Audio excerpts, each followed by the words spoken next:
मैं बहुत हद तक अंकल बिली ग्राम के सरमन्स में सुनता आया हूं और मैं उनका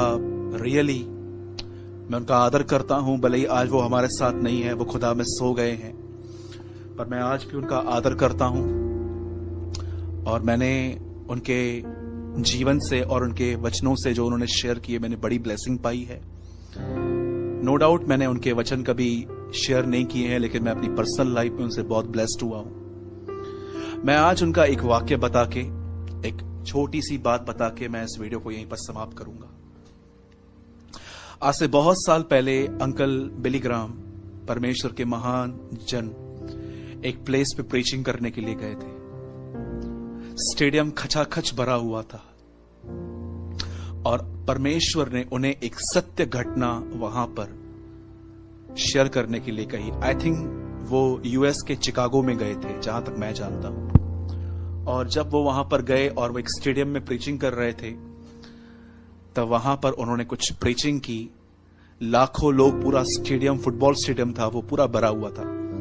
तब परमेश्वर ने उन्हें एक बर्डन दिया कि इस स्टेडियम में 80 से ज्यादा प्रतिशत लोग मुझसे दूर चले गए हैं और अब उनका और मेरा कोई नाता नहीं है। मैं उनके लिए तरस रहा हूं, लेकिन वो अपनी एंटरटेनमेंट में बिजी हैं। जैसे आज की जनरेशन है जो अपने सेल फोन में इतनी बिजी है कि उन्हें पता ही नहीं है कि उनका एक खुदा भी है।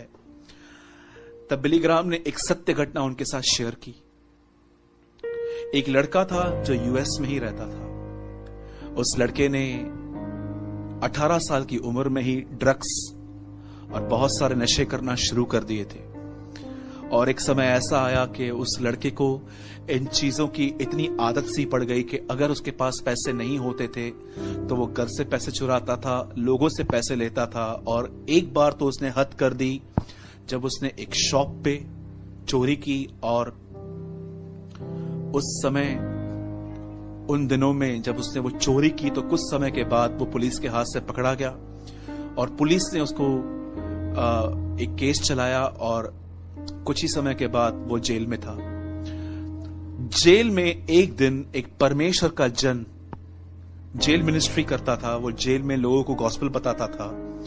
तब एक बंदा वहां पर गया, तो जब वो गॉस्पेल शेयर कर रहा था, तब ये भी आदमी जो चोरी के केस में अंदर था, लड़का, इसने भी ये वचन सुने और उसे रियलाइज हुआ कि इसने भी गुनाह किया है। और इसने इस प्रचारक से पूछा, क्या यीशु मसीह मुझे माफ करेंगे? मैंने इतना ड्रग्स लिया है, मैंने अपनी बॉडी के साथ। याद रखना मेरे भाइयों और बहनों, आप परमेश्वर का मंदिर हो। आपको शराब, बीड़ी, सिगरेट, ड्रग्स, व्यभिचार, मैस्ट्रिब्यूशन, हस्तमैथुन के पाप, ये सब करने का अधिकार नहीं है। इससे परमेश्वर का मंदिर खराब हो रहा है। याद रखना, पहला कुरिन्थियों 3:17 में लिखा है, परमेश्वर का मंदिर पवित्र है और वो तुम हो। आप उस पवित्र मंदिर को खराब न करें।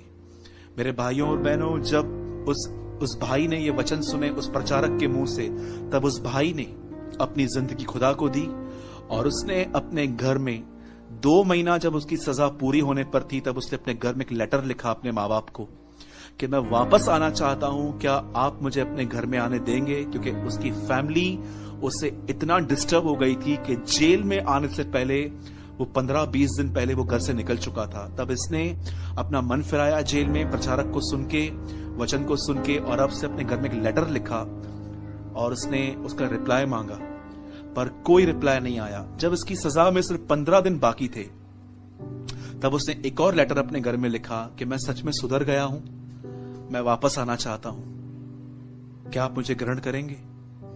कोई जवाब नहीं आया। और उसने अपने, जब उसकी सजा के सिर्फ 2 दिन बाकी थे, तब उसे एक और लेटर लिखा और इसमें इसने कुछ चेंजेस की। इसमें उसने लिखा कि मैंने यीशु को ग्रहण किया है, मैं वापस आना चाहता हूं, मैं घर की तरफ आऊंगा और अगर दरवाजे के बाहर एक पीला झंडा, येलो फ्लैग लगा हुआ रहेगा, तो मैं समझ जाऊंगा कि आप मेरा वेलकम कर रहे हो। अगर ये फ्लैग नहीं लगा होगा तो मैं वापस चला जाऊंगा, मैं फिर कभी नहीं आऊंगा। जिस दिन वो जेल से रिहा हुआ, उसने अपना ब्लेजर पहना, कोट पहना, उसकी दाढ़ी थी बहुत, उसने शेव करवाई, और जब वो अपने घर की तरफ रवाना ही हो रहा था तब उसके मन में एक ही चीज चल रही थी, येलो फ्लैग। क्या येलो फ्लैग लगा होगा? आप जानते हैं, जब वो अपने घर की तरफ जा ही रहा था, जहां से उसके घर के सड़क की शुरुआत होती थी रास्ते की, उसके घर से लेके उसके दरवाजे तक पीले झंडे लगे हुए थे। उसका वेलकम हुआ। अंकल बिली ग्राम ने यह प्रचार करने के बाद उस स्टेडियम में कहा, तुम में से जितने भी लोग अपने आप को गुनहगार मानते हैं, आज तुम सबके लिए स्वर्ग में पीले झंडे हैं। Come back to Lord Jesus Christ. आ जाओ तुम उसके पास वापस, वो तुम्हें ग्रहण करेगा। आज जितने भी लोग मुझे देख रहे हैं, मैं आपको कहना चाहता हूं, हर व्यक्ति के लिए पीला झंडा है स्वर्ग में। आज लौट आइए। वो आपसे प्रेम करता है। वो चाहता है कि आपके गुनाह मिटाए जाएं, उसके लहू में धोए जाएं और आप एक नई शुरुआत करो। मेरे भाइयों बहनों, खुदा आपसे प्यार करता है। मैं जानता हूं आप में से कुछ लोग आज के वचन को सुन के बहुत रो रहे हैं, कुछ लोग बिलक बिलक के रो रहे हैं, क्योंकि मैं जानता हूं खुदा का कलाम बहुत स्पष्ट तरीके से हमारे पास आया है। मेरे भाइयों और बहनों, यदि आज आपको लग रहा है कि परमेश्वर आज आपसे बात कर रहा है, आइए अपने घुटनों पर आइए रीसरेंडर करें अपनी लाइफ को। आइए एक बार फिर से अपनी जिंदगी दें। अगर आप पलंग पे बैठे हैं तो नीचे उतर आइए घुटनों पर आए और खुदावन से एक बार फिर से अपनी जिंदगी दें। Oh thank you Jesus, thank you Lord. शुक्र करते हैं प्रभु आज के वचन के लिए, उस महान अभिषेक के लिए। प्रभु मैं इस कमरे में आपकी उपस्थिति महसूस कर रहा हूं। धन्यवाद, आप हमारे बीच में हैं, क्योंकि कलाम में लिखा है, जहां 2 या 3 आपके नाम में रहेंगे आप वहां रहोगे। मैं दुआ करता हूं हर मेरा भाई, हर मेरी बहन प्रभु जो तुझे सुन रही है, हर बुजुर्ग, हर बच्चा, तू हर एक को छू प्रभु, हर एक को अपने प्रेम से भर, हर एक को अपने प्रेम का बपतिस्मा दे और हर एक को नया जीवन दे। देख प्रभु, हम लौट आए हैं, लौट आने में ही तुम्हारी भलाई है। होशे कहता है, हम पर दया कर, हम पर अनुग्रह कर प्रभु, हम पर रहम कर। हम विश्वास करते हैं आपने हमारी दुआओं को सुना। हम विश्वास करते हैं हम एक बार फिर से आपके आर्म्स में हैं। हम बिलीव करते हैं आपने हमें गले लगाया है, आपने हमें चूमा है, आपने हमें अंगूठी पहनाई है, आपने हमें नए वस्त्र पहनाए हैं। हम बिलीव करते हैं जब एक व्यक्ति पाप से मन फिराता है तो स्वर्ग में जश्न होता है। हम विश्वास करते हैं कि स्वर्गदूतों की टोली नाच रही है, क्योंकि बहुत लोग लौट आए हैं। I give you all the glory Lord, I give you all the praise. हम आपको आदर और महिमा देते हैं, शुक्रगुजारी करते हैं आज के कलाम के लिए प्रभु। यस्सु के नाम में दुआ मांगते हैं, आमीन, आमीन।